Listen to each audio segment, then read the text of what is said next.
Welcome everybody to Talk, Teach, Play, where we discuss everything with youth and youth sports, parents, coaches, teachers, what we can do to make kids growing up and opportunities in life to be even more magnificent.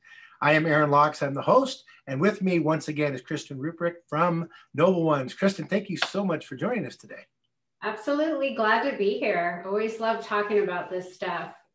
Today's topic, for those that are just jumping on, checking it out, is empowering youth to make intentional and healthy choices. Now, that may sound a little deep to some people, but hang with us. We'll work our way through this as we go forward. You know, it's interesting when we started talking about this, you know, I was thinking about it's been like 4 months, Kristen. It's crazy. And the word why comes up all the time, right? No. And I'm getting emails, which we'll talk about in a little bit. And there's just all this continual information around the why. So do me a favor, if you would, before we get too deep into this and before into the topics, but just talk to me about the word why. Like where does that fit and the power of why, right? So let me have it. Go for it. I know. I love that. It's funny, right? When you started talking about it, I remembered, so you know, when you're a little kid, or you've had little kids and they're always asking you, hey, mommy, hey, dad, why this, why that, why, right? So why is this natural curiosity in the world? Why are we here? You know, why do we do the things that we do? Why do we make the choices that we make? And so if you think about kids, it's natural. They're born inquisitive. They're born curious. They're trying to figure out and navigate the world. So everything that they take in with their senses, that's where the question comes from. Why does this happen? Why does that happen? And then what I think is, they start to be programmed by the environment that they're in. And that can be at home, then it becomes school, then it can be sports, it can be their friends. So as they're going through the world, perceiving different things in life, that curiosity tends to kind of go away, I'd say, a little bit more, and then they start to just take on the beliefs of what's around them. Mm-hmm. So when I was thinking about this topic, what I thought was, let's really kind of reinforce to kids what the importance of why is. Like, let's be intentional about the decisions that we make, or understanding the cause and effect or the consequences of the choices you're making. Why are you making that choice? Right. Instead of being like dictated to, this is what you should be doing. Well, and you think back, you mentioned thinking back, my dad left when I was 3, right? And I didn't know why, right? That's another day, another story. And then as you go through your journey in life, different things happen. And I don't know about you, but there's times when I said, oh God, why? Why is this happening to me, right? Or why? So really, a lot of this why thing you're talking about is actually probably maybe one of the most powerful pieces. If people can understand their why, it makes a big difference. But here's the part to me that I want to kind of pick your brain about. Kids, in my belief, is that everything is experiential learned, right? Mm-hmm. Right. I think that, when they learn to walk, they experience it. When they learn whatever it is, they experience it. I was talking to my daughter, we were driving home, she's left-handed. We were talking about how left-handed is she, right? And again, where does that come back to? Is because if they can understand that's experience you learned, that's just based on driving through life by Braille, right? Which can be fun, I guess, sometimes, but ultimately you're going to bump into a lot of crap, right? But if you know your why, then maybe you don't have to experience the negative side of things, right? But on the other hand, when they know the why beforehand, then they still have to make the choice. It's their choice to decide, right? Yep. Right. And so then why to me is really important. So why is why important to you, and how do we explain that for the why to the kids, knowing that sometimes, let's be honest, you can't really give them the total why because maybe it's too much information for a five-year-old. So how do we deal with that? I mean, I know it's a loaded question, but where does the importance of why? Tell me about it. So I think, again, when you bring this into a child's awareness at whatever age, it's just reflective. Again, and you could use why as past, present, or future. So if you look at using the power of why in the past, you just said it. Oh my gosh, why did I do that? Okay. Right. So that's maybe something that you didn't think about or intend to happen. It just sort of naturally happened over the course of whatever you were doing in your life, or you made a choice that wasn't the right choice. And now you get to reflect back and go, oh my gosh, why did I do that? And isn't it always the case? Like usually once you move through a difficult situation, when you look back, you're always like, oh my gosh, you get it. Like you learned the lesson if you're self-reflective. So that's why I think that this power of why helps kids to be more self-reflective, to understand that. So then in the current, like if you take why into the present moment, let's take youth sports, for example. Usually parents start to sign kids up for different activities when they're young, just to help them. Do they like it? Or, maybe they are playing with big brother and sister, or they say they want to play, or the parents are just trying to help them find the activity or the sport that might be good for them. Right. Then time goes on and it's like, they're complaining, they're moaning and groaning about going to soccer practice. So ask them, why are you playing soccer? Like, well, because you signed me up. Like maybe in the present moment, why am I doing this? Okay. And then future, if you're trying to make a decision about something, why am I doing this? And is what I'm about to do going to progress me on my path in life? Or am I doing it for someone else? Did someone else tell me to do it? So I think, using this as a navigation tool is something that we can really teach and empower kids with. So, you use the word empowerment, right? And I'm big. I can remember, to me, I wanted my kids to be confident, right? And confidence usually comes from a couple of different things. One is the experience, right? Because I've done it before, so I'm confident. And the other is that freedom to kind of experience it or fail or succeed in their own, right? I remember first day of school, my son Mason, 5th grade, and I pulled up at the local elementary school, and the teacher walked out with my son. Now, I don't know about you, but my gut was like, oh gosh, what did he do? Right? First day, right? First day. But you know what it turned out to be? The teacher said to me, I've been teaching for 16 years. I've never met a more confident young man than your son. And hey, nothing better. Love you, man. Right? Okay. So where does that come from? Well, my why is to allow the kids to have the freedom and understanding. And I think that's what you really talked about, is that understanding. So when you talk about why, can you give me some examples of maybe whys that kids might have? Like, what is their why? I know this, that somebody was talking actually on Clubhouse. We were talking back and forth, which is another app. And if you haven't subscribed to this channel, get her done, right? Follow us, do what's one, because this is good stuff. But we were talking about the radio station WIFM, which all children listen to, and which is WIFM, what's in it for me? And when they're kids, right? WIFM, they just tune in, they want to know, what do I get out of this, right? So what are some examples of why? Because if I'm a parent, I'm not tuned in. What are some examples you can give me that maybe will help parents kind of clue in to what's in it for their kid, or what's their why, to kind of navigate through this? Because we're going to dig in a little bit deeper, but can you give me a little insight on that? Well, I mean, kind of like what I said at the beginning, I think that's why I think this is such an important thing to bring up and talk to your kids about it. Like it's not that it's a new thing, but what is your why? And that's the point. I don't think kids realize consciously, and that's the power of intention, is bringing it into your awareness, being conscious that you're doing these things.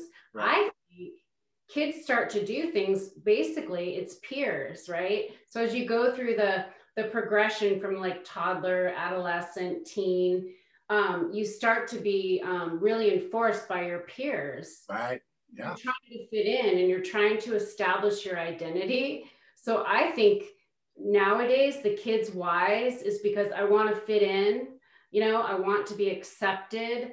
I want to, look the part of what society is literally molding is, you're not, worthy, I guess is a good word to use, unless you're all these things that they're just being, stuff is being thrown at them all the time. So that's why I think back up and ask them why they're doing the thing. Like, this is a great opportunity. Let's say, you know, as a parent, your kid's in, you know, high school and they're going to go to a party, and they go and you find, you know, you sense they've been drinking, or you know they've been drinking. Right. Instead of just yelling at them, that's against the rules, you're underage, ask them why. Why did you make that choice? Right. You know, open up the conversation and the dialogue and help them process through it too, because maybe it was peer pressure. Their friends are doing it. They want to fit in, so they have the drinks, but maybe they didn't really want to drink. So hopefully you've done a good enough job of giving them a foundation so they know the reason why not to, right? Yeah. And I can remember, I won't necessarily claim if it was my mom or not, we can either confirm or deny, but I can remember instead of why, it was, what the hell were you thinking? Which I guess could translate to why, right? I guess it's the same, maybe not the kind of general way to ask the question, but same thing is why? What are you thinking? What's going on? And to you, which I think is so wonderful, you always ask about their feelings. And we got to be willing to dig a little deeper rather than just saying, oh, well, it's no big deal, or it didn't matter, or I don't know, or I don't care, or I'm fine, right? Which usually doesn't mean they're fine. And dig a little bit deeper, right? That's the next level we have to get into, right? We have to understand what their why is. And it's not just their motivation, but also what were they think, like what do you think was going to happen when you did that, right? Yeah, and I think we always, like, as just humans, we assume, right? And we, like, we're observing people, or we're judging people, we're watching people, our own kids, and they're doing things, and what's the first thing we do? Oh, well, you know, she's doing this because of, and you've created this story in your head about why they're doing what they're doing based on your own perception of what you don't know why. And this so much of this has to do with emotional awareness and emotional intelligence. And truly, that is, like, that's why our business is called conscious coaching, because awareness, to become conscious, is to bring something basically into the light, to bring something that you couldn't see into your awareness.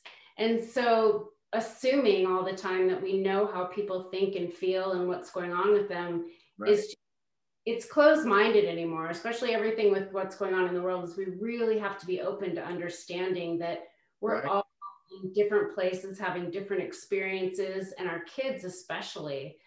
We've got to be just sensitive and vulnerable and open to, like, you know, letting them express. You know, it reminds me of Don Miguel's 4 Agreements. And I think that, boy, imagine if we were able to use the 4 Agreements truly with our kids. And right, okay, so we're going to be speak impeccable with our words, have our words mean, right, something, right, which means we're not lying, we're communicating clearly. We're not going to make assumptions, like you're mentioning, right? Yep. We're not going to take things personally, right? And then we're always going to do our best. Imagine if we could put that within our kids, how clearly then easy it would be to come back to the why. Because see, one of the challenges I have is that I think we don't reference enough with our kids to give us a point to come back to, right? Because they can say, well, I didn't know that, or I never knew, or I never thought, or we're making assumptions. Instead of having the conversation, like you mentioned, soccer and sports, I would imagine for me, what I try to do, even though I wanted my kids to play as many sports as possible, I thought it was really important that if we ask them, do you want to play? And then why? Right? Yeah. And that's a big difference. Like, I know I've told a story before, but my daughter Mia, when she went to play softball, right? You know, do you want to play? Yeah. Okay, great. And then my thought was, well, her mom played softball, right? Her bigger brother played baseball. Of course you want to play softball, right? But what's your why? And you know what she said? She goes, she wanted a matching uniform. Now, she was 7 years old. She wanted a matching uniform. So we got her the matching socks and the matching uniform and ponytails, and that was her why. And I think it made it easier for me to not add pressure on her to be successful, to be the best, all these things, because her why was nothing with winning games or competing or anything. Those are all byproducts, right? She just wanted to be around the girls and sing songs and play sports and look the part, right? Exactly. Think about kids too that play multiple sports, right? And then let's say you got, you know, a son that plays football and lacrosse, and it's like he's, as a parent, you're like, oh, he's so much better at football, but he wants to play lacrosse, so he quits football. And as a parent, you're just like, oh, but you're so much better at that. It doesn't matter. What matters is why he wants to play lacrosse. What's in it for him? What's he getting out of that experience? So I think as parents and coaches and just adults, we have to be really careful that we're not projecting what we think onto, you know, what the kids are doing. That's a tough one. So how do you think for kids, I know as adults, because once you get to a certain point, you know your why most of the time. And sometimes you go away from your why and sometimes you don't. I have a personal mission statement, not a business statement, which I of course have a personal one, which kind of helps out. I'm sure, you know, you guys as well, but I'm thinking for kids, they've got to kind of develop their component, because otherwise it's why, well, why not? Let's have fun, whatever. But how does knowing your why help deal with challenging times or overcoming failure or problems? How does knowing your why? I've got some thoughts on that. What about you? You know, I think if I was asking myself why I'm doing things in challenging times, it's because it's usually avoidance. Okay. So like, let's look at like, and this is a great example for teens.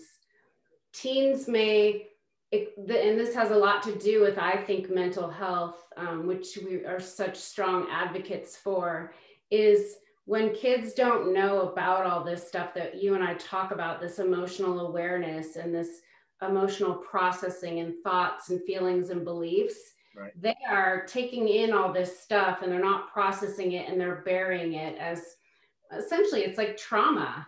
Yeah. And so they start to do things to avoid coping mechanisms, you know, like whether it's, you know, drinking with friends, and then that exacerbates, or then they start to smoke pot, or they start cutting, or all of these things are the direct result of not being able to understand how you feel and process that and express that. Right. Wow. So for me, wow, I'm just thinking about how many kids are going through such challenging times right now, especially because of what we've been through, right? Through the pandemic and how challenging that is. So helping your kids know their why, or in some cases their why not, may help as well, right? Same. It can really, to me, that then when things aren't going right, then you can understand the why. Because, you know, Coach Wooden taught me a long time ago that failure never becomes fatal till you blame someone else, right? Yeah. And individual accountability is really what we're talking about here. But it doesn't have to be the punitive type. That's the part to me where you said earlier, I think is so important. When you think about this, we all at some point will look back and go, man, why did I do that? I know better, right? Yet we still do it, right? So yeah, like I think about it, a funny example for me, and I don't do this as much anymore, but whenever I wanted to feel like in control, it's like, but I was avoiding actually addressing what that thing was, I start to clean. And I know a lot of ladies will, you know, I'm sweeping, like if I get my entire house and my entire surrounding perfectly clean, then I'm in control. Right.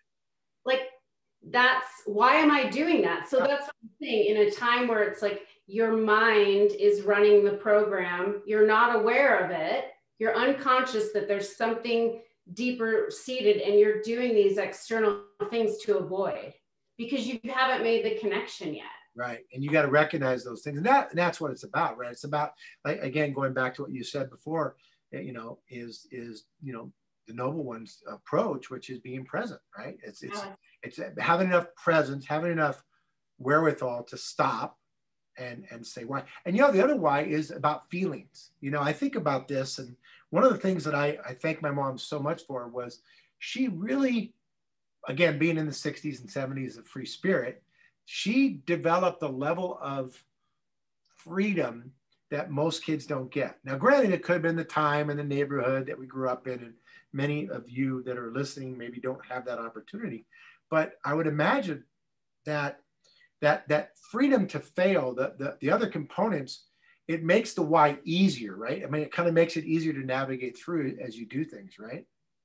Yeah, absolutely. I think it's a great opportunity to walk kids or walk yourself through success and failures. Because if you made a choice to do something and you knew it was like, this is what I'm feeling that I really want to do, and you go do it and it works out, well, then take inventory of that and celebrate that.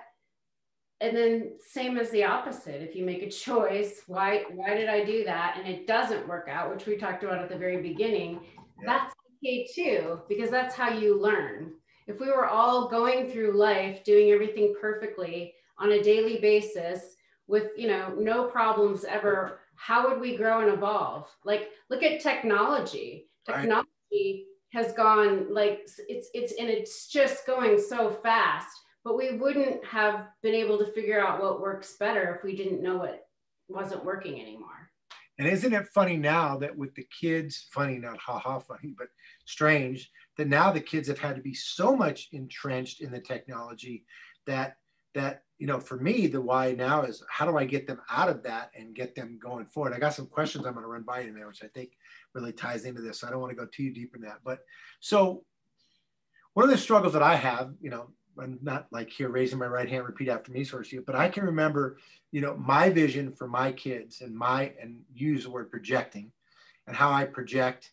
So if you're a youth coach, if you're a parent, if you're a teacher, if you're someone that's a leader of kids, you know, I know this, that when I want it more for the people I'm leading than they do, I have to stop and I have to adjust. It doesn't mean that I necessarily will stop wanting it, but I have to first help them to understand my why and then hopefully influence it to be a part of their why to be able to move forward to create that win-win situation, or win-win-win as the case might be. But I can see where, you know, it's like healthy. Where's the balance between the healthy projecting or pushing or guiding the why versus the not so healthy component? Where's that balance point? Yeah, I mean, so I think again, we're talking about this whole spectrum, this learning curve of kids from the time they're born and you're the parent, you're teaching them like how to, you know, walk and talk and all these things. That's one thing. But as they get older and they start to establish themselves as an individual being in the world, and you know, this is really, really important that we start to empower, I'll use that word again, kids to be their own unique person. Like somebody said this to me once and it was so profound, but they basically said, you're just the vessel that your kids came through to have their own experience. And I was like, that, yeah, you know, like that's big because it's true. Like if a parent is projecting onto a kid what they think they're supposed to be doing, you know, like this is the common story, right? This was my story. You go to school, you have to get A's and B's to get good grades, you know, to get into college, to get the job, to get the career. Where did that come from? Why are we doing that? Why is that like the highest path for every kid? Right. Because we were all taught that. So you know, part of that might come from though is again, you know, my mom's why was different than my why because she's 88 years old, right? Almost 80. Sorry, Mom, tell me what your age.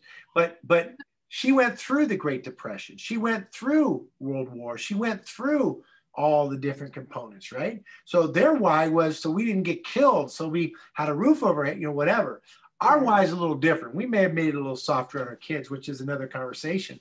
But we all, our why as parents, realistically, most, if not all, want what's better for our kids, right? But the why of understanding the difference between pushing and guiding or allowing them their own path. I think you've said it before, and I really think this is a good piece of this, is to allow them to find their own passion and their own path is really an important piece of the puzzle, right? Yeah, because it's like, you know, this is a big thing. And I think I think you tend to go here naturally as you age and mature based on your life experiences. At some point, we all get to like, what is my purpose, right? We start to look at all the things we've done in our lives, you know, this job, this marriage, this whatever, and you know, some good, some bad. You've got your whole mixed bag, and you're like, am I doing what I really came here to do, what I'm really meant to be doing? So again, that's that either you're a kind of a naturally self-reflective person, or you get to let's say a crisis in your life that things fall apart, and then you're sort of forced to look at that.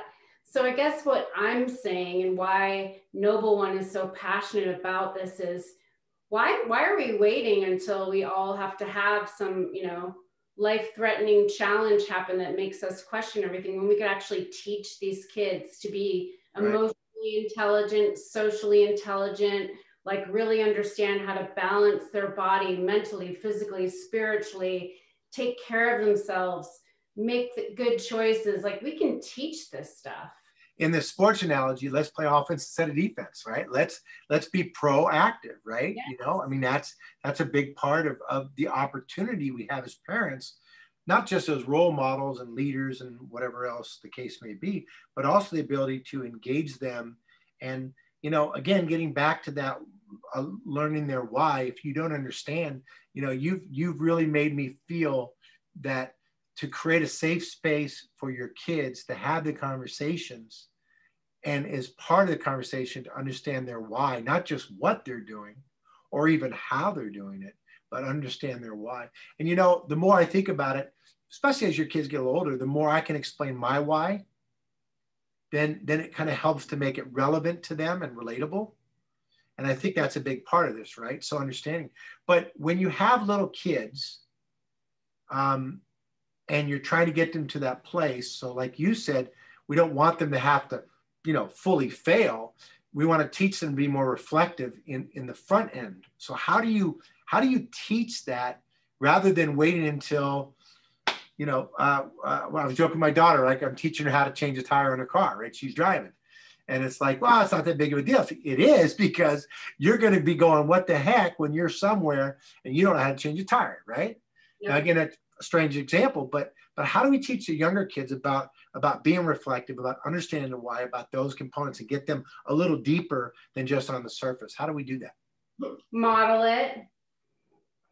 I mean, you have to model it. It's one of the number one things we said is like, it's not always our responsibility to fix our kids. It's our responsibility to fix ourselves. So a lot of times if we're not modeling self-reflection, or we're not having these conversations and sharing with our kids, like, you know, there's so many parents that are like, they don't ever want to share their failures with their kids. Right.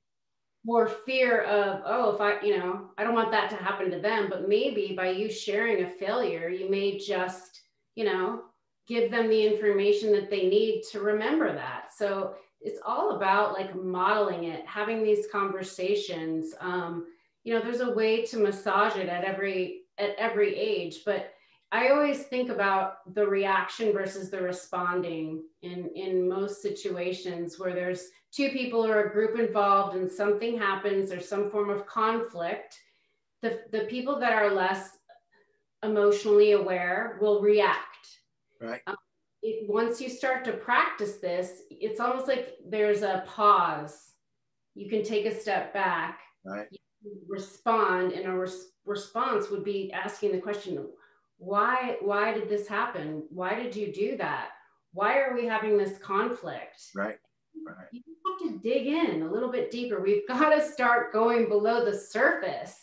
We're not doing that, and that is why we're having this mental health crisis. We are waiting and responding and diagnosing instead of prevention education. Yeah. You know, I think often I use this quote. Actually, it was from my book, Sunrise and Sunsets, and it says, you can't control your emotions, but you can learn to control your reactions to those emotions.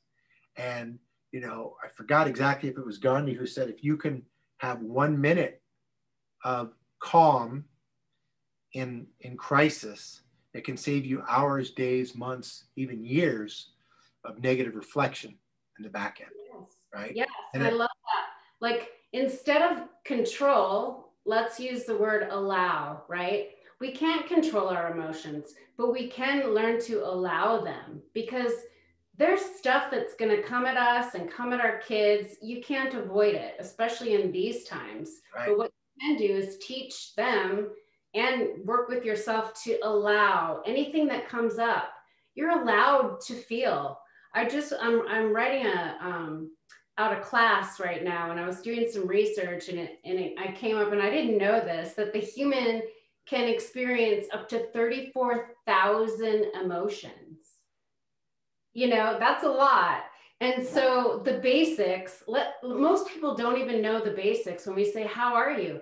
Good, fine, okay. Those are not feelings or emotions, right? So if we start with like mad, sad, happy, we start teaching these things, and then what kind of filters branches out from there? Like we have to just start to go deeper and just start to really understand and connect with ourselves. That's how we navigate this world. Right. You know, it's funny. I was thinking about this chat today when I was driving in, and I was thinking about the people that I'm most attracted to that are successful in life and business. They have this sense of joy, ease, flow, and we know they work their backsides off, right? That's what they do. But there's a sense like Coach Wooden's Pyramid of Success. If you haven't taken a look at it, I highly suggest you guys do that are watching this. But success is a peace of mind of knowing you've done your very best is the top. What's interesting to me is the cornerstones are industriousness and enthusiasm. That's what anchors it, right? Industriousness, which is work hard, right? And enthusiasm, which is love what you do, right? So it's interesting to me, and I built the National Academy of Athletics based on these principles, which is industriousness, which is work hard, enthusiasm, right? Have fun. So play hard, have fun, play hard, have fun, right? But here's where it really comes together. Coach said that if you have industriousness, but you don't enjoy what you're doing, you don't know your why is not positive, you know what's going to happen? You're going to not want to do it, right? It's tedium, it's boring. If you have enthusiasm, but you're not working, woohoo, but you're not getting anywhere, unrealized potential. Only when you have both of them together do you have the chance to meet your true potential in life. So understanding that piece of the why and being able to explain it to kids on that level, and then to your point, being open enough to they say, okay, so what do you want to do and what's your why and how do we make that go, right? That seems to be full circle to pull it together, yeah? Yeah, and I think why too, it's like that helps them set goals, you know? Why do you want to play soccer? Because I want to score, 10 goals. Okay, so then how do you think you'll get better at scoring goals? Well, I'll go to practice and it starts to help them see that, because, until you're more like emotionally mature, you've had enough life experience as a kid, you're like I want to be a superhero. I want to be a professional baseball player, but they don't yet know the steps it's going to take to get there. Right. So I think this question of why, you can set goals, you can go through success and failure, cause and effect, consequences. There's just so much. Yeah, absolutely. Well, I got some questions. I know you love these coming in. I love when we get information too. Now, obviously, those on the Talk, Teach, Play channel through the National Academy of Athletics, they basically email in or Facebook message or Instagram or send me a carrier pigeon. One of these actually came through my connection on Clubhouse, which was kind of interesting. But so, yeah. So this one is from Keith. He's a dad down in Torrance, California, down south, Southern California. I know exactly. I used to live there for a little bit. Oh, well, he probably was your neighbor back in the day, right? Okay. So he says, Aaron, you always talk about your kids and why, but their why. But what about my why, right? Meaning him. He's saying, okay, you talk about the kids understand their why, but what about my why? As a dad, I want more for my kids. My daughter gets it. She's got it. She's dialed in. No problem.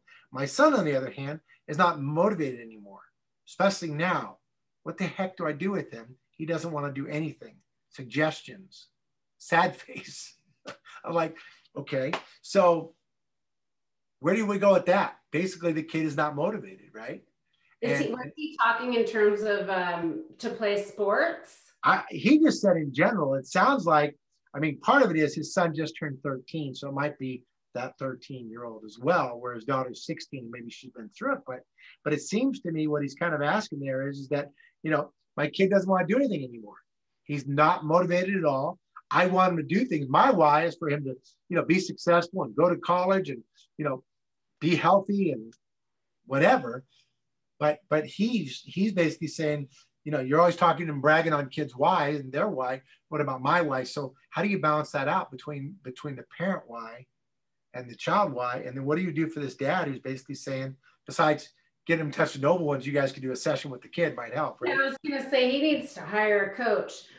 And this is, so first thing, I think parents, if they can understand that, and I know, I mean, I have 2 sons and I know like, there's nothing more as a parent than you want is for your kid to connect with you and tell you what is wrong. But skipping back to what we said before, we are not teaching kids. Most adults, you know, again, unless you've been on your own like self-reflection growth journey and learned about emotions through therapy or something, right, we're still not teaching this enough to kids.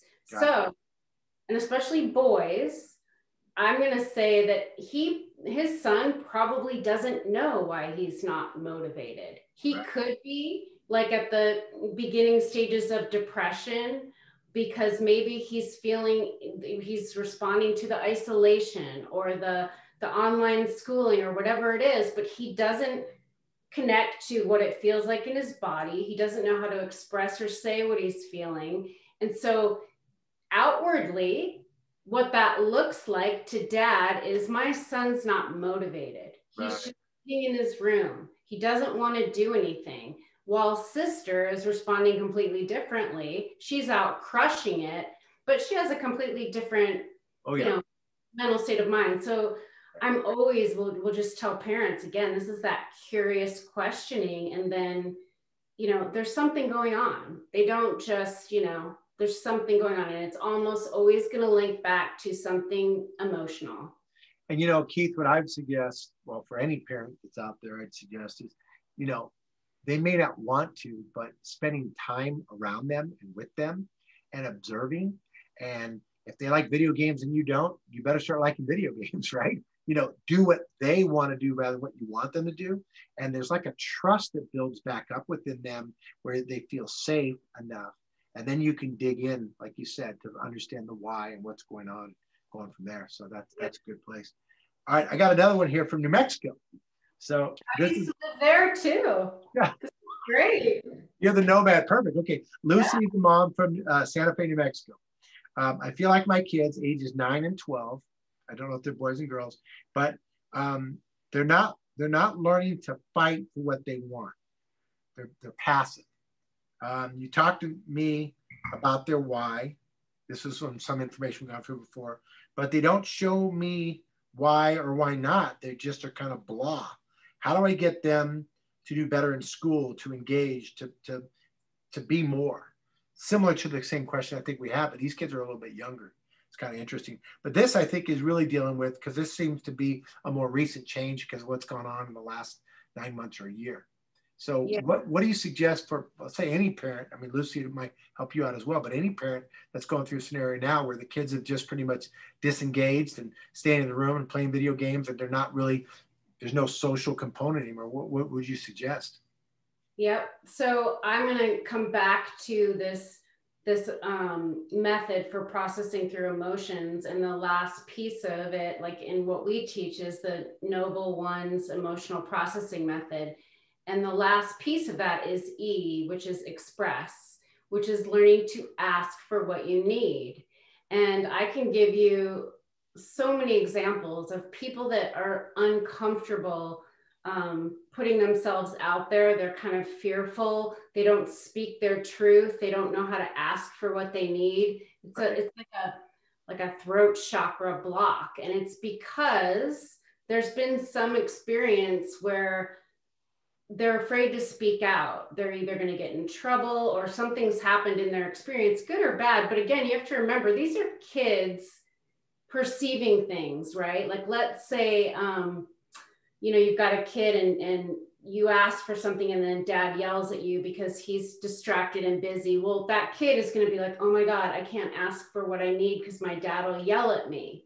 That's not how dad feels, but that's how the kid perceived it. Right. Usually I would say if they seem like they're not being expressive, they're not like interactive, they're not outgoing, there's a fear. They're afraid to put themselves out there for some reason. So you have to work on, again, empowering them and finding those strengths, the things that they're good at, and starting to build on that confidence. It's right. Usually this lack of confidence, right. fear of abandonment. Like, there's just so much. And I'm always going to start with the emotions. So really, it sounds like when we get back again here as we wrap up, it's really understanding the why and then tying into their emotions and their feelings so that you really are getting the full picture. Because once you get that, then as a parent or a coach or leader, whoever it is, you know how to kind of navigate your way around it. You know, you can bully them and I'm the dad, I'm going to this, I'm going to that, but that doesn't necessarily going to work, particularly for long term, right? I think it's better. You got to connect. I feel like it has to be, everything that we do feels better when it's connected to who we really are. Yeah. Whatever the age is, right? Whatever the age is. So that's the thing. It's this human connection. It's coming back to understanding how you navigate the world through the way you feel, your intuition, being comfortable in your own body. And then you can relate better to other people. But most of the time, if we're not comfortable and confident within ourselves, that's where you start to see these, you know, fluctuations. Yeah, I get it. Good. Wow. Well, we made it through another journey, my friend. This is, and why? Why? Crazy. Why?